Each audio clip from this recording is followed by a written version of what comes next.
Hi everyone, it's Janice from the Divorcing Religion podcast. Did you know that it costs me money to produce each episode of this podcast? I'd really appreciate your help to keep my show on the air and helping other people.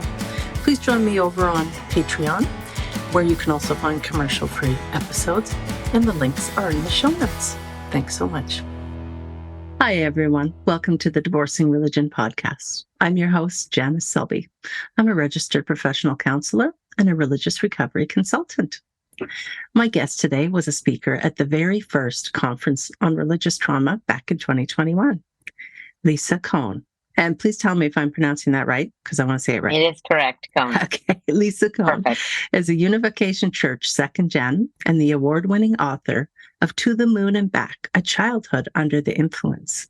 Lisa understands what it's like to be raised in and torn between two worlds. In fact, the best seats Lisa ever had at Madison Square Garden were at her mother's mass wedding, and the best cocaine she ever had was from her father's friend, the judge. Today, Lisa will share her own story of getting unstuck from her past. She will also encourage us to own, integrate, and rise above our own stories. Welcome, Lisa Kohn. It's so nice to see you again. It is so nice to see you again, Janice. Thank you so much for having me.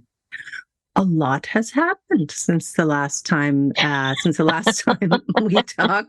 So I'm glad to see you because I know you had some health issues. Please tell me how you're doing.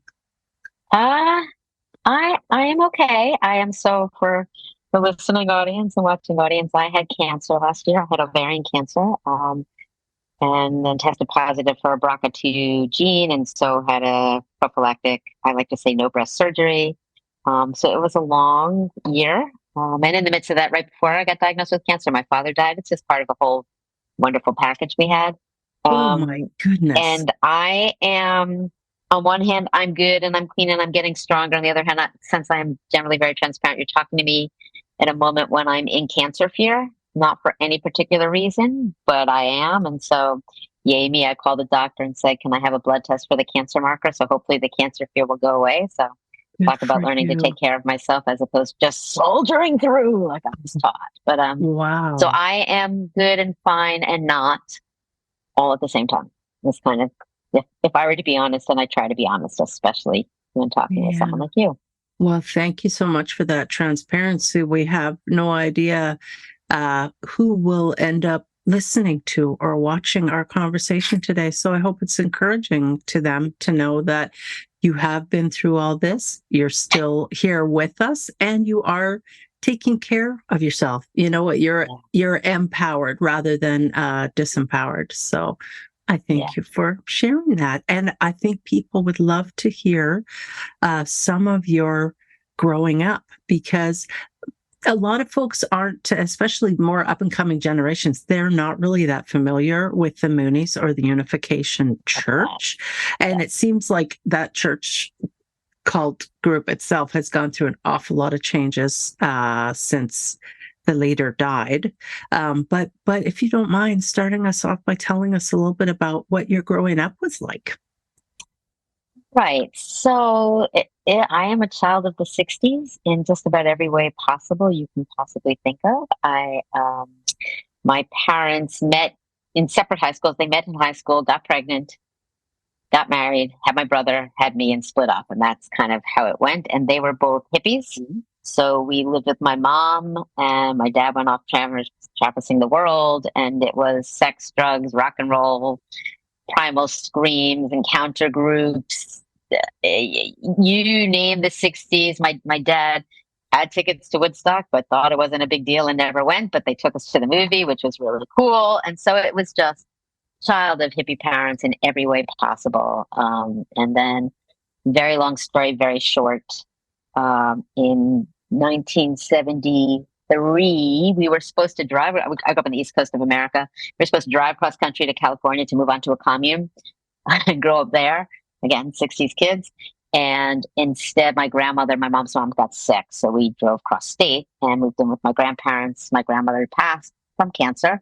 And then my mom stayed and taking care of my grandfather. And then in 1974, her friend with whom she used to hitchhike across the country every year called her and said, "You have to go here. Reverend Moon speak. And my mom came back a changed person, enthralled. Jesus wasn't supposed to die. This is amazing. It's incredible what they're doing. And not a lot happened for a couple of months. But then, church members, like other cult members, are persistent. I believe we coined the term love bombing, which everybody uses now. And they convinced my mom in July to go up to Barrytown, a huge indoctrination center in upstate New York, for a weekend. And she went up for the weekend and came back, and went up for another week and came back, and went up for another week and came back. And she likes to say basically spent the summer there. And then one time we convinced her to take us with her, and we drive up, and I always remember pulling up to the huge, big building. It used to be a Christian seminary and school. And so this huge building, we pull up, and there's these two members we meet for the first time. I always remember meeting them. And then we go into this huge gymnasium, and all the women, all the sisters are sitting on the floor on the right side of the room. And all the brothers, the men, are sitting on the floor on the left side of the room. And within moments, Moon comes in with his interpreter, Colonel Bullheepock. They come in and he starts speaking, and that was it. We were in, and people say, why? And I say, well, why were you Jewish or Catholic or fundamentalist Christian or whatever? My mom was happy, and she said it was the truth. And, if enough people bow to someone, they're their Messiah.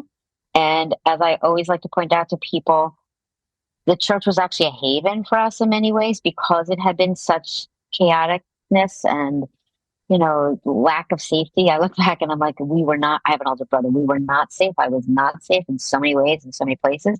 And the church was structure and lots of love and, good in the beginning. So that's the very beginning of getting in. And then it continues from there. And how old were you at that time when you're remembering first going to that meeting? 10 years old. Pretty impressionable, 10 years old, and you're starting to have a greater understanding of things than you did in the earlier years. And already, like you say, you grew up in some pretty significant chaos, being in the 60s. And wow. So that kind of set the stage. Were there any concerns on the part of either your dad or any other relatives or adults about what was going on? Did people even know about the Moonies at that time?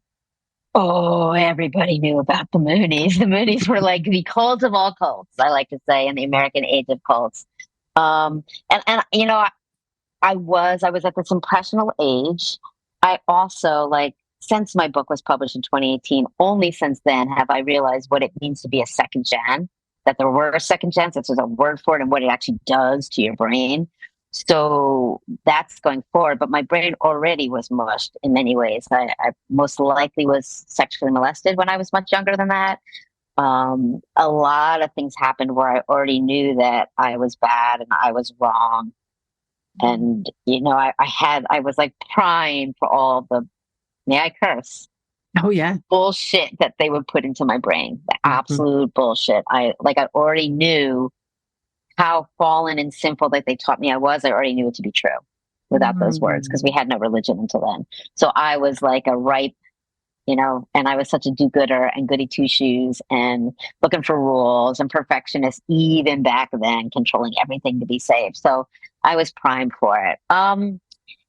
So yeah, nobody liked it. I mean, so we continue to kind of answer that question, and that's July. And then, we're still living with my grandfather. My mom's cooking and cleaning, keeping house for him. And my grandfather, he was a judge. And when my grandmother died, he got depressed, and he kind of didn't handle his cases. He was a judge and lawyer, handle his case as well. And then, my mom finds a church, and she gets all involved, and she starts going into New York City a couple days a week, then every day, then staying over some time staying at the church center there. And in January of 1975, she sits us down and she says, kids, I really am being called to be more involved. What do you think I should do? So we said, you should leave. Because it was God's will, and true parents, Moon and Mrs. Moon. And, so we sacrificed. And so we told my mom to leave, and she left. She left in January of 1975. And so then everything fell onto me. I was cooking and cleaning and keeping house and getting A+++s in school, You and were a starting a school child play. And still. I was 11. Oh I my was gosh. 11. I was 11. And we knew not to tell anyone. We somehow knew not to tell anyone that my mom had gone. And so my grandfather, so that my mom leaves and my grandfather gets more depressed. And then he gets disbarred because he's no longer practicing his case as well. And he gets even more depressed. And apparently the police are circling the block on a suicide watch for him. And then he's Oh, eventually supposed to go to court and maybe to jail. And instead his doctor admits him to the local psychiatric ward of the hospital. And we get pulled out of school. And my brother and I would get shuffled around with a couple of friends of my grandfather's for a while they go to get my mom, who says, not my problem, and doesn't come back from New York City. And then someone finds my dad, Danny, and tells him what's going on. And he comes and gets us and he moves us into New York City. And that starts my real life of Mooney on the inside every weekend, living for God and a Messiah and living with Satan during the week, in the squalor of the East Village in New York City in the 70s. And so, yeah, everybody hated the fact that my mom was involved. As my father was dying, which is a whole nother story, he and I became close in ways he had never been able to be close before. And he said, what he said to me, he said that he and Milton, my grandfather, were on the phone often talking about how awful it was, but what could they do? And it couldn't be all bad because Lisa and Robbie were such good kids. So no one wanted it. Everyone hated it, but there was nothing to do. And to my father's credit, he never bad talked my mom or the church or Moon. He probably knew that if he did, he would completely lose us. But his friends did. But like no one else ever bothered to tell us. When my grandfather was first admitted, his brother and sister-in-law came up to take care of us, and they sat us down and just told us how awful our father was and how awful our mother was, and they weren't great parents. They weren't. They were babies having babies and kids of the 60s. But so yeah, wow. it was, there were cards about the Moonies, and everybody was worried about the Moonies, and kids were warned not to go outside at night because the Moonies would get them. And like Oh my gosh. Moonies was like, it was a bad word. It was a really bad word when I just knew that they were satanic and needed to be saved. Wow. So then you're spending weekends with your mom on the on the Unification Mooney Church campus? Yeah. So my mom, first when we moved into New York City, she was in New York City for a while. And then she went down to DC, and then she came back up to New York City, and she was house mother for one of the huge church centers. And we would go up on the weekend. When she first moved in, we would go in on Sundays to see her and come back. Or we would go in on Saturday and spend the night with a parent who was allowed to stay with their kids and spend time that way. And then when we were in New York City, we would go up sometimes for the weekend, wherever she was, and sometimes just for the day. As I say, she was a house mother for a church center, and she used to take us out. They used to give her a little bit of money to take us out, or we would pay for her to take us out. And she would always bring another member, and the member would always tell us what a wonderful mother she was. Yeah. And we were like, yes, because not only did she leave, the number of times we were told how lucky we were that she left to sacrifice for God. There's a concept in the church. We were literally told to live for the sake of others. That's the exact words. I'd forgotten those words until I heard someone else say it on a podcast recently. And there's a concept of indemnity where you sacrifice for the sake of your ancestors and your descendants. You literally are told to sacrifice and suffer because that will help save everybody for generations What a past and freaking generations to come. racket. It's a total racket. How to keep people stuck in there. Keep people stuck in there. And so literally church members, church leaders, like the head of the New York church and the head of church would thank us for being so special as to live without our mother. So not only did my mom leave, but I couldn't be sad and I couldn't be mad, because if I was sad, if I missed her, when I missed her, I was sinful. So I had to push it all down and also know how awful I was that I missed my mother when she was doing God's will. So it was an incredible mind fuck. And I mean, it just continued for years. There were years where most of my mom's time in the church, what she actually did was work in the church nurseries. So when Moon would bless all those people in this huge mass weddings, like my mom in Madison Square Garden, when the members would have kids at 3 months, they would leave the kids in church nurseries and go out on their missions. And my mom was one of the sisters who took care of, like, she would sleep on the floor with like 6 cribs around her. I mean, and to this day, I meet kids who grew up in the church and they say, "Oh, your mother took such good care of me when I was young." So it was this incredible, like, yeah, it sucked, And And then, what there are does more that do things. to your attachment? Who can you be attached to securely when your mother is gone, your dad has his own issues, your grandmother died, your grandfather is having significant mental health issues? The pressure there just sounds enormous. It's in full transparency. I don't even realize how enormous it was. Like, I still, I'm on part of the face group for second gens, Mooney second gens, and someone who's out relatively recently was saying, "Oh, I think the church teachings are still in my head." And I sent back, "I'm out 40 plus years and they're still in my head." Right. So it's so in there. And even now I am just getting, like, I go to my therapist so many times and I'm like, it was hard, right? Like, my childhood was hard, right? Like, I know I wrote a memoir and everybody thinks it's funny, but like, only because I think because you have to squish it all down. I never realized I dissociated until I stopped, right? You have to squish it all down. You have to not, like, be a heavenly soldier and take it all on. That I don't even realize how hard it was. And I have an incredible ability to power through the most horrendous situations and get through no matter what. And it's a gift, but it also makes me think it wasn't so bad. And recently, right now, I'm going through a lot of body work where I cannot actually explain the things that are pouring out of my body, the sounds and the movements and the, like, guttural, visceral retchings, and you've seen it, or maybe, yeah. And so then I go to my therapist and I'm like, well, it must have been a little bit hard if all of this is actually stored in my body. Yes. Yes. And just briefly, for anyone who's listening, if you're not familiar with the term second gen, it means second generation. So a first generation would be someone who chooses to join the group. Second generation, like Lisa and like me, are born into it. Except your mom came to it after you were. Right. I was not born into it. My mom came to it after I was born. So, which is, well, one thing. The only thing I would say different to what you said is I don't think that first generations choose to join. I believe they're indoctrinated to join. Yes, they're sucked in. Yeah. They're sucked in. I mean, to this day, my mother still has a hard time admitting that maybe it wasn't a good idea, all that happened in some ways. Oh, I mean, my sometimes gosh. she really has. And in some ways, I can see as a first gen how it's hard to. A couple years ago, she said to me, "Do you think I was brainwashed?" And I'm like, "Do you think you would have done all the shitty things?" Because the shitty things continued, like the letting, the times where she lived in a building and they wouldn't let us in the building.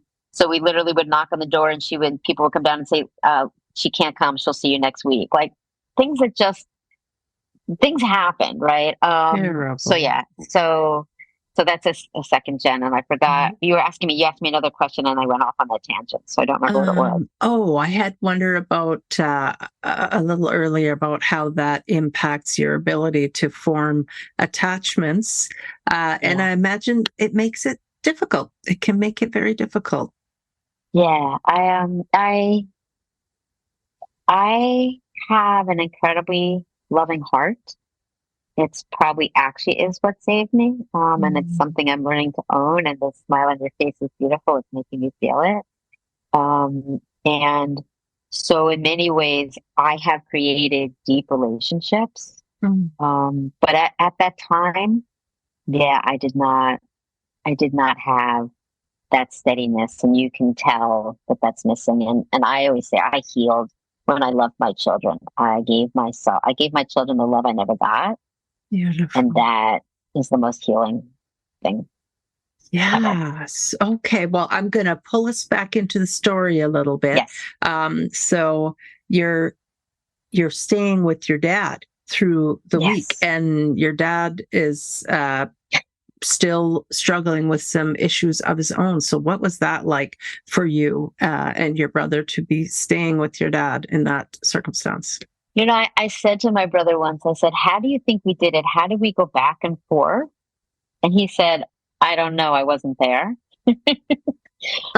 Yeah, and That's I good. thought he was more there than I was, right? Because I thought he Right. actually related to. I just kind of, for those you can't see, I'm literally just putting my hands over my head and hunkering down. I think that's how I did it. Like Mm. I would on the weekend either where my mother was, or if we weren't allowed where she was, I would go to the New Yorker hotel and stay with members. Went always in the church, always there. And then when I had to go back on Sunday, you just had to like zip it all up and hold it all in and not. I mean, I don't know. I don't know how. I don't think I actually can realize what it was like to go back and forth between living with the Messiah and literally. By the way, I was best friends with his kids, so there were times I was literally with the quote unquote the Messiah, and then back to everything that was preached about as evil, and certainly didn't feel safe. And my father certainly was a rager, and had a temper, and his friends were not safe, and they used to smuggle drugs. Like it just was. Again, it was that age, right? And we were in the midst of it in New York City. So going back and forth was incredibly disassociating, really, truly Mm. disassociating. Like And I can't even put my head around it. no, it's hard. It's hard even to picture or imagine. At some point, did you uh, really kind of embrace the moon teachings and decide, yeah, this is how I'm going to live my life, and my dad's the one that's doing everything wrong? Always, always. And the funny thing Mm. is, since the book was published in 2018, there's been a couple of times I've gotten trolled, and they've said, "Well, you were never really a member. You were there a couple weekends." And I'm like, "He was my Messiah. I absolutely believe the teachings. I still can."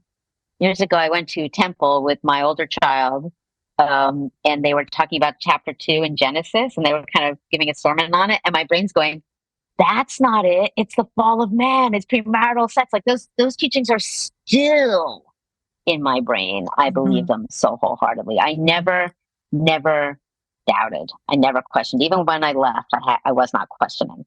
I look at the people who questioned and then left, and I'm like, "Oh, I'm so jealous of you that you knew it wasn't true." When I left, I still knew it was true, and so yeah. So I it was not easy. I It's feel not like easy. I can relate in as much as so I was steeped in Pentecostal evangelical Christian church teachings from the time I was born. And so I've been out away from Christianity or any religion for well over a decade now. And I still, when I'm watching a show about dinosaurs or prehistoric anything like that, I'm and I'm married to a man who's a scientist, uh, and I'm still like, yeah, but does it just Is it because? true? Yeah, yeah. I mean, they're making their best guess, and like it's Yeah. so I know that there's truth there, but the indoctrination was so deep in my brain. It's like chewing gum in my brain, and Yes. I haven't been able to pull it all out. So to hear you say, 40 years later, and there are still things that pop up for you. Yeah, it is. It has to do with being indoctrinated from a young age. It's yeah, when I realize what it actually does to your brain, when I used because even when I wrote the book, I wrote what is this like vines that have like wrapped itself around every or like carvings in my brain. But when I realized that really what it does when your brain is controlled, when it's supposed to be developing and you're supposed to be, you know, going through all the stages and you're supposed to be having attachment that's positive and like all those things. And it's so twisted. Yeah, it just affects you in a way that and I am happy, healthy, whole, healed, like so much. And there still are remnants of teachings. A very small example is when the book first came out and I first started speaking, someone had asked me something about Moon, and I could not speak negatively of him. Like I actually couldn't speak. Like I would be like, and I couldn't get words out because my brain was so conditioned not to go there, like not to denigrate the Messiah, not to doubt, right? We were literally taught, we probably had something similar to this, that if we ever questioned anything, it was Satan inside us trying to win us back from God, right? And God's heart had been broken for 6,000 years, and my daddy would break God's heart again. And anytime I failed, or anytime I missed my mom, or anytime I wasn't perfect, I was breaking God's heart. That's huge. It's not true, but it's huge to put in your brain. And I still have I'm like 60 years old just this year. I've had a lot of different life experiences, not all good, like we said. And I'm still working on, I get to want what I want. I get to be who I am. Like I don't, like I can just be, and I don't, but my immediate gut reaction is to, my therapist says, she literally says, most of my clients, I counsel them to take other people's perspective.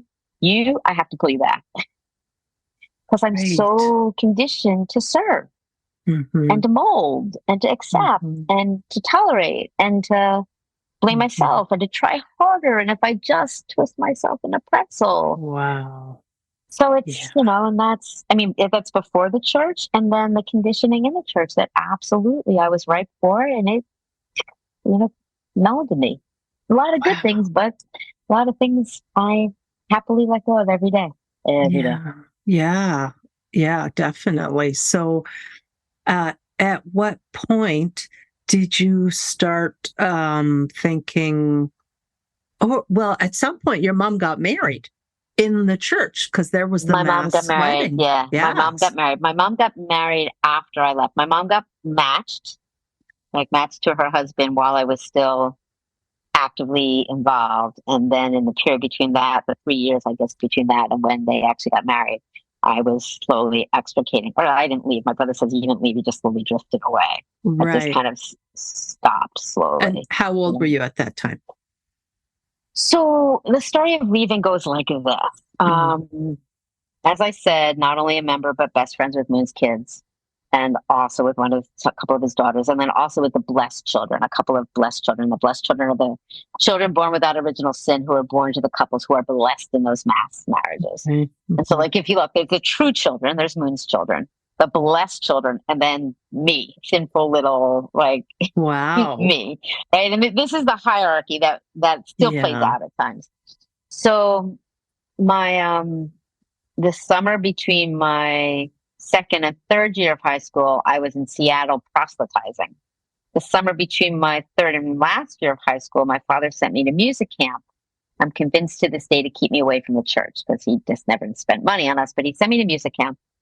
And first time on my own, away. And first time I became friends with people who were gay, who were queer, who were gay or bisexual. And it's a huge sin. Perhaps needless to say, there's a huge sin in our church. So I write to my mom and I'm like, what should I do? These people are wonderful. And she says, they're sinful, they're evil. You can convert them or stay away from them. And for the first time ever, I think, I don't agree. And then I know again that Satan's in me because I'm not agreeing. So I'm like not agreeing, loving these people and knowing it's Satan. And then I go home from music camp, and so I'm best friends with Moon's kids and these blessed children. And unbeknownst to me, one of my blessed children, best friends, one of good friends, was seduced by our Sunday school teacher, having an affair with him. Terrific. And we're 16. And in order to keep anyone from noticing, she spreads rumors about me. She says, I want to sleep with all the brothers. She tells us, she's lets us get out. And so Moon hears these rumors, believes the rumors, and makes a decree that only blessed children can be with the true children to keep me away from his kids. So I can no longer be with his kids. So I go into my last year of high school knowing Satan's in me because I'm questioning, and knowing the Messiah knows I'm sinful and evil because he's banished me. And I think, okay, you followed your mom into the church as a child, as 10. Now you need to pull back a little bit so you can make a full adult decision to go back and never question it again. Like, you need to, like, this is good. You're going to realize and never question again. And so I start hanging out with friends in school. I never did before. So I start doing that and spending weekends at home with my dad, which he loves. And I find more unconditional love and support on the outside than I do on the inside, which is confusing. And my whole yearbook is like, what are you going to do? What are you going to do? And I start experimenting, and long story short, I experiment with alcohol, and I throw a party for my best friend, and I get so incredibly drunk that there's an awful story that I won't even say what actually happened.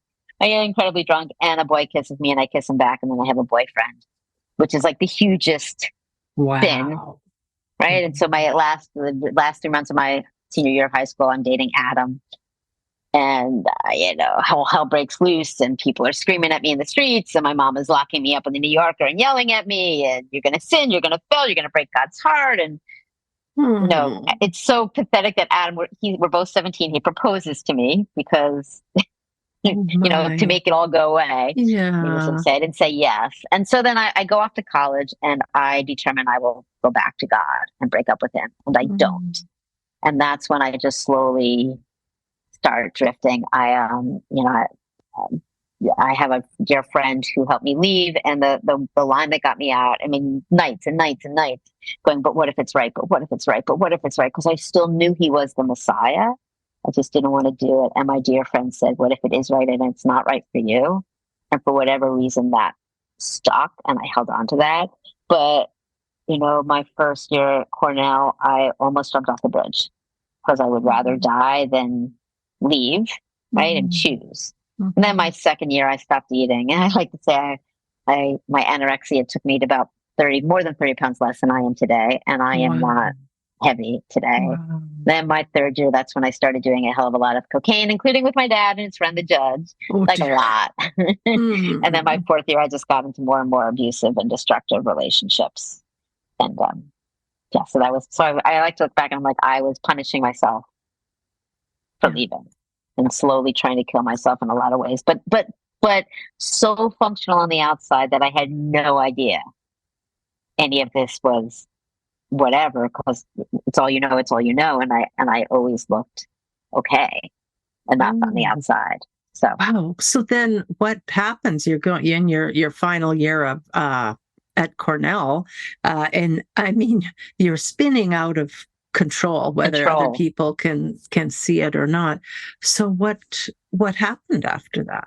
So after college, I go home, I go back to New York City, and I'm living and working in New York City. And I start to date someone who worked with and drank with my father. My first, not first, but at that time I thought first alcoholic. And I got engaged to this person who drank a hell of a lot. And when he drank, he was really mean. And it just, it got to the point where half of my body went numb. Like, I literally lost my nervous system on half of my body, just because of stress and all of it, whatever it was. And that kind of was an awakening. And a dear friend, actually a dear family member, my mom's cousin, told me about Al-Anon, the 12-step program for those of us with our arms clasped around the alcoholic. And as I like to say, I walk to my first meeting and I go in and I say, thinking, tell me if he's an alcoholic, because there's no way I would ever be with an alcoholic, because I'm way too functional and smart for that, right? With alcoholism, all over my dad's, and addiction all over my dad's side of the family. My grandfather was in AA for 5 years, and everyone used to say he's nice now, not because he's sober, but because he has friends.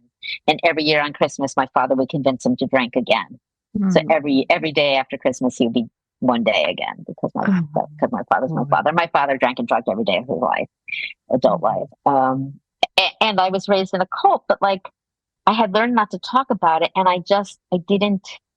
When I left, if I thought about it, I deserved to die. That was been my deepest ingrained belief for a long time. I should have died. I should have jumped. Right? That's a deep lie in me. So I just pushed it all down and functioned on the outside. But yeah, when my life fell apart with this alcoholic fiance and engagement, and I called into Al-Anon, and they didn't tell me if he was an alcoholic, but then I stepped into an adult children of alcoholics meeting and they read the laundry list of alcoholics. And I'm like, yes, yes, always. Doesn't everyone? Yes, yes. No, yes, yes, yes. I'm like, I don't know. And the light bulbs start going off. Right. And so Wow. that started my recovery in 1987.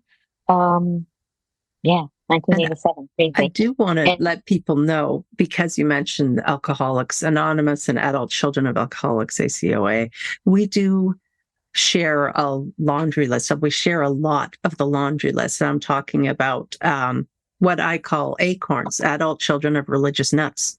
We yeah, share so many things. so many, so So that many. is something that can be helpful sometimes for people who've grown up in very fundamentalist homes when they recognize that, and that religion can function kind of as a process type addiction. Absolutely. A lot of Absolutely. things start making sense. Yeah, it's when you read that, or you go into a 12-step program, or you walk into a support group, or when I'm with other second gens, and it's like, that's not me. I'm not crazy. Like literally, Yeah. I've done a lot of speaking since the book came out, and I used to go to Scotland to do presentation with academics, and there was a JW, a Jehovah's Witness, Mhm. Scottish second gen. And one of the academics would say something, and I'd look at him, and we'd be thinking the exact same thing. We'd have the exact same reaction. Like I knew him so well, even though I didn't know him at all, right? Because Mhm. it's so blatantly similar. Mhm. What it does, again, when your brain is controlled and controlled with God in it, Mhm. oh, that's hefty, right? It's about Mhm. God.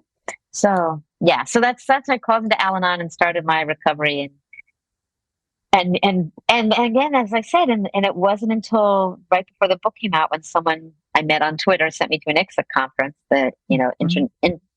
International Cultic Studies Association, That's right. of right, Association for Cult Survivors. And I went there, and my mind blew open. And I walked into a room of second gens, and my mind blew open because I had cold turkeyed it alone. Lots of Mhm. therapy, but not really getting the religious part of it, and the indoctrination part of it, and the mind control part of it, and yeah. So that's my story. Oh, it's so amazing. So, did you end up marrying the alcoholic person that you were engaged to? No. No, I broke off with him. Yeah. Okay. And you did mention that you have had children, and loving your children was a big healing force in your Yes. own life. Yes. Yes. I married someone else entirely in 1993, so it's been 30 years that we're together, and we have Oh, two children. And our oldest child is 27, and our second child is 21. So they're both weirdly in the Midwest, but that's what you get. wow. Yeah. Yes. And so then, at what point in your healing did you decide, I am going to write a book? I'm going to write about these different things that happened to me. So when I crawled into Al-Anon, right, and then after that you qualify, you tell your story, and I'd sit in this room of hundreds of people, and I'd tell my story similar to what I just there, and their jaws would drop. Yeah, it's pretty And you're like, incredible. oh, is it a lie? Right? Whatever, it's me. And everybody used to say, you need to write a book, you need to write a book, you need to write a book, you need to write a book. The story's so incredible, you should write a book. And then when I was trying to get pregnant with my second child, which lasted a long time, I sat down and I started writing. I'm an executive coach. I own a executive coaching and leadership development company. So I am still trying to save people professionally, Mhm. right? But I work with individuals, and I share everything I've learned in all my healing. I share my work. And so I'm like, oh, I'll write a book. And I decided I would write a half self-help, half memoir. Like, here's everything that happened to me. Here's how it fucked me up. Here, I got better. You can too. And it has been done since, but at the time I got amazing rejections from agents who were Oh, like, the oh story's no. unbelievable. Your writing is quite good. We can't sell a hybrid book. Where are we going to put you in Barnes and Noble? You're not famous enough to write this book.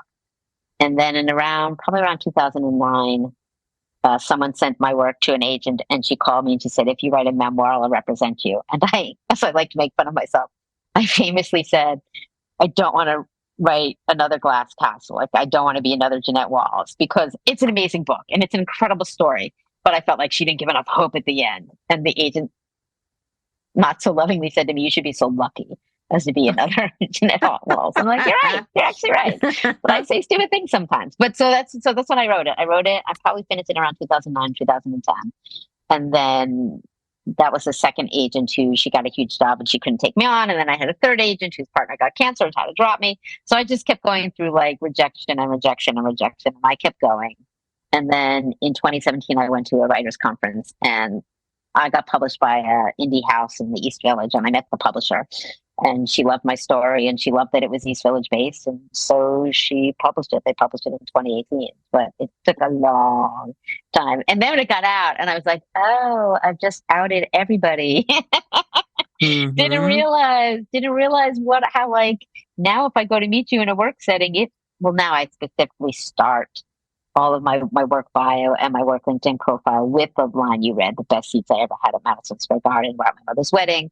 And the best cocaine I ever had was with my father's friend, the judge, because the transparency of my story allows me to use my healing to help other people. But when I first did it, I was like, oh, shit, didn't realize what I did. So how did that impact your relationship with your mom and others? My mom, through the whole writing of it, was a really incredibly supportive, as much as she could be. She was really actually great about it. Was she still? No, she left in 96 when my older child was born. But so she was, I think in many ways, she was physically out, kind of mentally out, but kind of not all the way mentally out. Like she literally would still say, but it's what I had to do at the time when I left, and just things that made you know that she was still caught. I thought she was still caught in some of it. And I just came to the point where I thought, well, she can't probably actually denounce it because her mind will crack, and I don't need her to crack if she really realizes what she did in leaving and the harm she caused. I don't actually need her to suffer to get the real depth of it, I guess. And she gets, so she was quite supportive, literally came to when it came out, I was on Megyn Kelly back when there was a Megyn Kelly show. I was on Megyn Kelly in the morning, and my mom came to that and they showed her in the audience. And then that night I had a book opening in the town I live in, Pennsylvania. And she came to that. She brought a friend who still is a member, who like defended Moon in the book reading. So she's shown up, and now she shows up for fewer things because it's just every time it's just painful for her to hear it and see it and rip it open again, which is cool. But so it was okay. And my father never read it. He a couple times knew it was there. Danny had a stroke when he was 64. He was doing too much cocaine, and a divot in a blood vessel flipped and caused a stroke. And so he ended up half paralyzed at the age of 64. And then we put him in a nursing assisted living facility, and then smoked so many cigarettes in his room and caused so many fires that they eventually had to put him in the nursing home. And he just declined. He died last year at 79. But it was a very, very old 79-year-old. Like he went from 64 to 90 overnight. Wow. And a couple times he would know about the book, but he couldn't read anymore, and he couldn't hold a book, and he would talk to me about it, but he'd forget about it. And then he asked me to print it out. I think my uncle started to read some of it. I'm like, why would you do that? He's like, well, I skipped the parts he wouldn't like. Cause like, I didn't need him to know. I didn't need him. I didn't need it to him to know the horror of what he did. He does think that the worst thing he ever did was leave me with my mom. You know, I was like, what does it mean when both your parents apologize for leaving you with the other parent? Like, what do you do with that? Yeah. But, yeah. What about your brother? Did he get out as well? Yes. So first it was me. Then it was my brother. He actually literally, so he went to Drew University, tiny little university in New Jersey. And unfortunately for him, Cornell was large, and there were Moonies there. CARP, the College Association for the Research of Principles, was there, but nobody I knew very well. And then one person I knew well came, but kind of left me alone. But where Robbie was, it was tiny, and there were theology students, masters in theology, who were Moonies, who knew him well. So he had them in his local vicinity. But as soon as he got out of college, he actually sat my mother down and said he was out. And we joke, like, I still haven't told her I'm out. Like, I think she knows, but I still haven't actually said I'm out, because I never did. So he left in, let's see, that would have been 84, 85, and then my mom left in 96. So all three of us are out. Wow. Wow. Yeah. And have you ever heard from any of the other of Moon's kids who have left? I Yeah. think this one guy, and I want to call him Sonny. I don't know. I've seen him on a few shows. Oh no, he wasn't Moon's son, I don't think. Okay, but he does a lot of updates on how now there seem to be guns that are being worshipped and all these sorts of things. Yeah. So, many of Moon's kids, I will go on record saying it sucked to be his children. Okay. I am probably one of the few people with that perspective, but I really have that perspective. But so many of his kids are either involved in different ways, some more crazily than others, or dead, OD'd, suicide, or left and doing other stuff. Um, and so the church, when Moon died, the church basically split into three factions as they argue over who has the power and who has the money. Because when he died, he was the most, just shy of $1 billion. I believe the most wealthy religious leader ever. Like the amount of businesses, or first of all, there's all the slave labor of people fundraising and Mm-hmm. working for free or Mm-hmm. below minimum wage, and then many businesses, and then the church tax exempt status and all of that. So you put it all together, and it's that family has incredible amounts of wealth. And so there's basically three factions. There's a faction run by Hak Jahan, his wife, who I believe actually now I'm not the one to ask about all this, but I believe she's declared herself the true mother and the true Eve, and actually has said that he has failed. He never did what he was supposed to do, and so she has taken the realm over him. Yes, over him, which is just wild. And then his oldest living son, Hongjin, I forget which is which.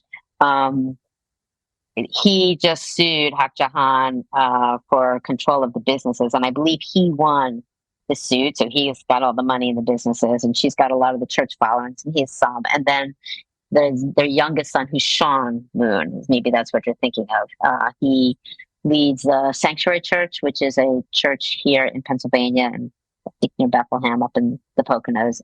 And he preaches that the rod of iron is a rifle. And so he's the one where he has crowns of bullets that he wears, Yeah. and they go to Wow. services with automatic rifles, and they teach people to kill. Wow. And he's That's bought land incredible. in Tennessee and Texas or something, where he trains white supremacists to fight. And he was at January 6th because he posted pictures of himself at January 6th and the insurrection. And so He very, trains white supremacists. And I do believe that to Moon be was true. Korean. Moon is Korean. Moon was Korean. He is Korean.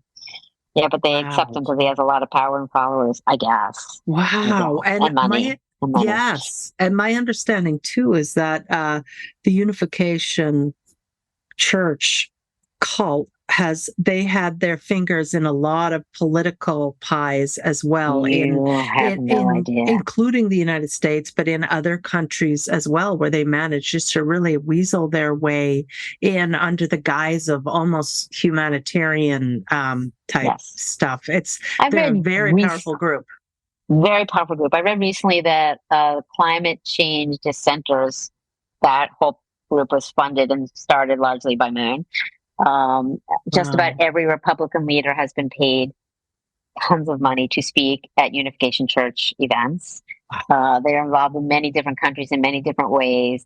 Their wealth, their political involvement, who they know and how they. I do believe he was brilliant. Unfortunately, a brilliant true narcissist. And managed to infiltrate in so many ways. In so many Right. ways. And so many cult leaders are narcissists. So Yeah. that Yeah. just makes sense. And then you Yeah. also mentioned the free labor. This can be another indicator that people might want to look at if they're spending tons and tons of their time and energy and resources for an organization and not receiving any payment for it. I mean, people should be aware of those things. Yeah. I watched Nixium, The Vow, one of the first documentaries on Nixium, and Mark Vicente says, "No one joins a cult; they just joined a really good idea and realized they were fucked," which is one of the best lines ever. And the thing is, when you're in one, you don't think you are. Like Right. like we all know that, right? I literally remember, the summer that I was proselytizing in Seattle, I met a Mormon, and I remember thinking, "Oh my God, she's in such a crazy, messed up religion," right? You like, and the Hare Krishnas were the cult. We were Yeah. not, because we had Mm-hmm. truth, right? And so, and I was listening to a little bit culty Sarah Edmondson and Yeah. Nippy's Mm-hmm. podcast, and they always say, if you think you're not susceptible, you're the most susceptible because you think you're not susceptible, right? So we're Mm-hmm. all in some way at the wrong time, in the wrong place, in the wrong circumstance, susceptible to extreme thinking. And if you think you're not involved in extreme thinking, you probably are. Like, even Yes. with everything going on in the world now, I watch the way people extremely believe one thing or the other, and it's very easy to do that. It's what, as human animals, we crave certainty, purpose, and community. Yes. Yeah, I say certainty, security, order, and acceptance. With the Yeah, acceptance, of course, being the huge community, yeah, pardon me, peace. And we want to feel safe. We don't like the idea that the universe is random, that random things can happen, that bad things can happen to good people. Uh, we really do like the idea that somebody's collecting our tears, somebody's watching, someone's keeping score up there because there are shitty people who need to be punished. And so that kind of thinking yeah. really lends itself to being involved in religious groups and spiritual groups and cults. Yeah. I always say there's nothing more intoxicating than having the Messiah. I've done a Mm, couple drugs and it's the best one. Like, it's such a mm. powerful feeling. Like you said, knowing the certainty of knowing that you have the truth is just a powerful, false, powerful Yes. drug. Yes, you've got the secret sauce. And so Got for the some secret sauce. people coming out of COVID where we were so isolated from each other and had so much time to be on the internet, this has a lot of people have been drawn down the conspiracy theory rabbit hole. I especially think of QAnon, but there are other ones that are also that have been really damaging. And people have been longing for the community, the purpose, the certainty. Oh, I know it. I know the truth, but you don't because you're just a sheeple or whatever type of thing that they're going to say. Um, and it really is almost a glitch in our brain evolution that allows us to be hijacked by extremist thinking. We can get Yeah, radicalized without too much trouble. yeah, Everybody is vulnerable. So I'm glad to hear you say that. And I'm glad that Sarah and Nippy go out of their way to say that as well, because everyone is vulnerable. yeah, yeah. So what are you doing now? Your book came out and it's been met with quite some acclaim. And then, of course, you got to speak at the conference on religious trauma the very first year that I held that conference. So what are you doing now? I am, last year and last few years have been hard. Been a Mm-hmm. lot. I get literally before I get first, my father-in-law was diagnosed with cancer, and then COVID, and then we lived with him, and then he passed, and then my father went on hospice 10 months before he died, and then I got sick, and then he died, and then I had the second surgery, and I mean, it's been a long haul. So I'm coming out now. I'm really trying to come back out now and do some more speaking, Mm-hmm. do some more writing. I have my blog that I do religiously, but trying to, am I ready for the next book and what's the next thing I want to say? But I am really, I literally, I was actually taking a course in becoming a better keynote speaker when I got diagnosed. Like, I was literally at the program with, like, my stomach out to here with this huge cyst in my stomach that we didn't know what it was, and my father died, and I showed up anyway. Oh Um, my gosh. because what else am I gonna do? But yeah, I'm just trying to find more ways to share a message of hope and to share my story. Telling my story helps one person, and it has. It has helped others. born and raised in cults, not born and raised in cults. I like to say my story is really weird and unique, but there's a lot of what happens to us in a lot of forms of trauma. How we're affected is the same. So I'm really trying to use it even more and find ways to integrate it even more in my actual work, my day job work, because there are people affected in the corporate world too, right? And so we're all there. Yeah. I preach a story, a message of self-love. That's all I got to say. Self-love, right? I have on my arm, love myself first, most, and always, right? Oh, Love myself first, beautiful. most, and always. And Yes. that is the message I want to give to everyone, that, we need to be just kinder and gentler with ourselves, right? And from Yes. there, a lot can happen. So. And those of us who grew up in fundamentalist backgrounds, that is where we were taught our entire purpose was to serve. That's it. You're Live to serve. for the sake of others. Yes. That's right. And go out and make disciples. And so then if we get to a point where we've rejected the teachings of the group or organization or cult, but then we're left with, well, what does that say about me? What does that mean about me? I don't have that purpose anymore. And a lot of us are sadly lacking in self-love as well. Our self-esteem is really in the dumper as a result of growing up in those situations and then of leaving them. What sorts of things do you encourage people to do? What are you doing to help yourself? The list is long. I meditate. I have my hand on my heart almost all day long. Nice. I have a little heating pad. It's over here that I heat up, and I put that on. I call it my security blanket, and I snuggle in, and I do all that to love myself. I've learned a lot of breathing techniques to really calm my overactive, hypervigilant nervous system. I do a lot of work around nervous system stuff. Right now I am blessed to be able to do a lot of different body work where, again, people come near me and shit. If anyone is like me too, reach out to me. Like I'm flopping and screaming and crying and sobbing and but I am letting that stuff out, right? Yes. I read, I practice mindfulness. I have a therapist who I would be in not good shape without. I have tons of, I was thinking the other day, this actually today, how lucky am I? I was looking at my phone. My phone's over there. I text 18 people, 19 people every morning. Good morning. Right. And most people are like, oh my God, that's a lot. And I'm like, no, it allows me to connect. I was listening to a podcast. I love Rick Hansen. I was listening to a podcast, the Rick Hansen podcast, and his son Forrest was talking to someone about trauma and the vagal nervous system, right? And how we heal and we soothe and we calm by co-regulating with other people. Yes. Right. And many of us maybe don't have other people. And my phone's right here, so I keep looking at it. But I actually realized that what I'm doing every morning when I'm sending, good morning with a heart or getting one back, I am co-regulating. Like every day I have a chance to be like, there is all this love in me and all this love with you. And I live, my life's purpose is to love. They call me Love Embodied in my positive psychology course. Nice. So, so what do I do? Just about anything that now it's a lot of PT and feeling and body stuff, but anything that can soothe me and calm me and just be really I'm rubbing my arm, my face. I oh, honey, so right. Self-compassion.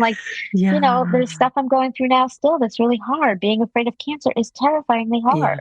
Yes. So how can I have compassion with myself as opposed to, where'd you get over it? The old exactly. Wow. Yeah. And please tell people how they can get a hold of you. How can they find you? So if you can spell my name, you can find me. The last name is K as in kite, O-H-N as in Nancy. So my website is lisakohnwrites.com, and it's writes W-R-I-T-E-S, like writing.